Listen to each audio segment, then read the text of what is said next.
Subscribe to our channel now and share this video to your friends.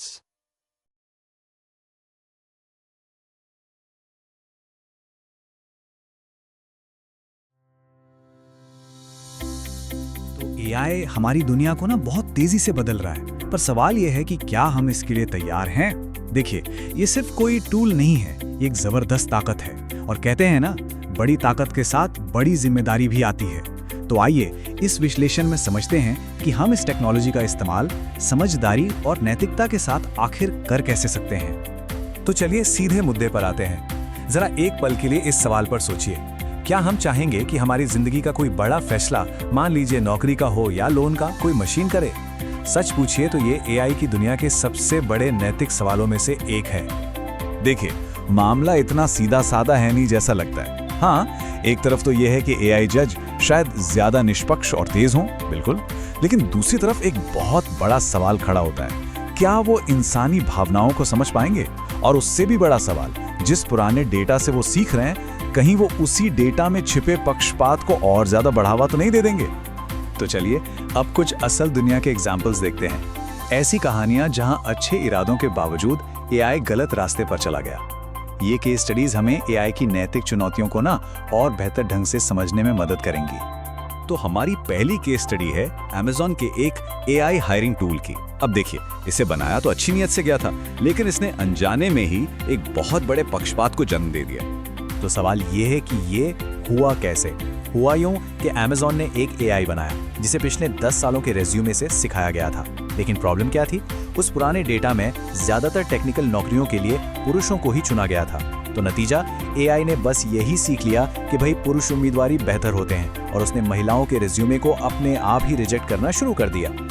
और ये नतीजा वाकई चौंकाने वाला था।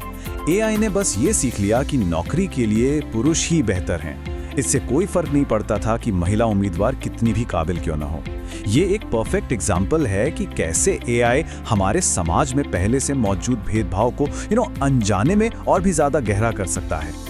अच्छा, तो पक्षपात की बात तो हो गई। चलिए अब आगे बढ़ते हैं और निजता यानी कि प्राइवेसी की चुनौती पर चलते हैं। हमारी दूसरी केस स्टडी है कैम्ब्रिज एनालिटिका स्कैंडल के बारे में। एक ऐसा स्कैंडल जिसने दुनिया भर में डेटा प्राइवेसी को लेकर एक बहुत बड़ी बहस छेड़ दी थी। 8 करोड़ 70 लाख। जरा इस नंबर के बारे में सोचिए।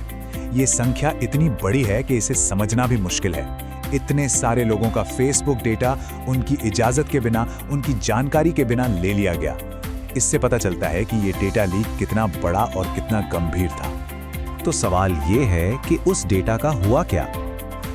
उसका इस्तेमाल लोगों की प्रोफाइल बनाने और फिर उन्हें टारगेटेड पॉलिटिकल विज्ञापन दिखाने के लिए किया गया। और बस यहीं से ये सवाल खड़ा हो गया कि क्या बड़ी-बड़ी कंपनियां हमारे पर्सनल डेटा का इस्तेमाल हमें मैनिपुलेट करने, हमें प्रभावित करने के लिए कर रही हैं? अब आते हैं हमारी तीसरी और आखिरी केस स्टडी पर, जो कि सुरक्षा से जुड़ी है। ये दिखाती है कि कैसे एआई का इस्तेमाल गलत सूचना यानी कि फेक न्यूज फैलाने के लिए किया जा सकता है, और ये समाज के लिए एक बहुत बड़ा खतरा है। देखिए, सोशल मीडिया के एआई का ना बस एक ही मकसद होता है, लोगों को प्लेटफॉर्म पर बनाए रखना। इसके लिए वो क्या करता है? वो सीखता है कि लोगों को क्या देखना पसंद है और उन्हें बस वही दिखाता है। असली प्रॉब्लम तब शुरू होती है जब एआई को ये पता चलता है कि सनसनीखेज और झूठी खबरें ज्यादा क्लिक्स लाती हैं। एआई के लिए सच या झूठ से कोई मतलब नहीं है, उसके लिए सिर्फ एक चीज मैटर करती है, एंगेजमेंट। और जाहिर है इसका समाज पर बहुत गहरा असर पड़ता है। जब गलत जानकारी सच की तरह फैलने लगती है तो ये लोगों के भरोसे को कमजोर कर देती है और समाज में एक तरह का कंफ्यूजन पैदा कर सकती है। लेकिन ये जो केस स्टडीज हमने देखी, ये सिर्फ कोई बड़ी-बड़ी घटनाएं नहीं है। गैर जिम्मेदार एआई का असर हमारी रोजमर्रा की जिंदगी पर, हमारे डेली लाइफ के कई हिस्सों पर पड़ता है। चलिए देखते हैं कैसे। जरा इस पर एक नजर डालिए कि एआई हमारी जिंदगी के कितने हिस्सों को छूता है। ऑनलाइन शॉपिंग में ये हमें गैर जरूरी चीजें खरीदने के लिए उकसा सकता है, तो वही नेविगेशन एप्स हमारी लोकेशन का गलत इस्तेमाल कर सकते हैं। हेल्थ केयर से लेकर बैंकिंग तक, मतलब हर डोमेन में एआई के गैर जिम्मेदार इस्तेमाल का खतरा बना हुआ है। ठीक है, तो हमने प्रॉब्लम्स को तो समझ लिया, लेकिन अब सबसे जरूरी सवाल ये है कि हम कर क्या सकते हैं। हम एक समझदार यूजर कैसे बन सकते हैं और इस टेक्नोलॉजी का सही इस्तेमाल कैसे पक्का कर सकते हैं?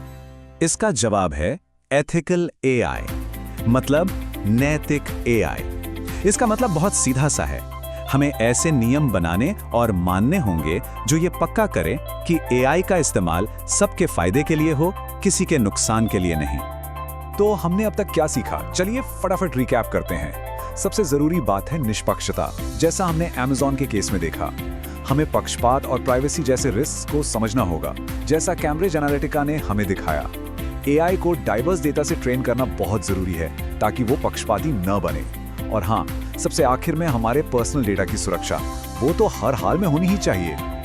तो एक समझदार यूजर होने के नाते हम सब क्या कर सकते हैं? देखिए, पहला कदम है जानकारी। ये समझना कि एआई आखिर काम कैसे करता है। जब भी कोई एआई टूल यूज करें तो 1 सेकंड के लिए रुककर सोचें कि इसका असर क्या हो सकता है। अगर कुछ गलत लगे तो उसके बारे में आवाज उठाएं, बात करें। और सबसे जरूरी बात, सोशल मीडिया के इस दौर में कुछ भी शेयर करने से पहले प्लीज उसकी सच्चाई जरूर जांच लें। और अब आखिर में ये सवाल हम सब के लिए है। एआई को जिम्मेदार बनाना सिर्फ कंपनियों या सरकारों का ही काम नहीं है, ये हम सबकी भी जिम्मेदारी है। तो जरा सोचिए, हम सब अपनी डिजिटल जिंदगी में एआई का जिम्मेदार इस्तेमाल पक्का करने के लिए क्या कर सकते हैं?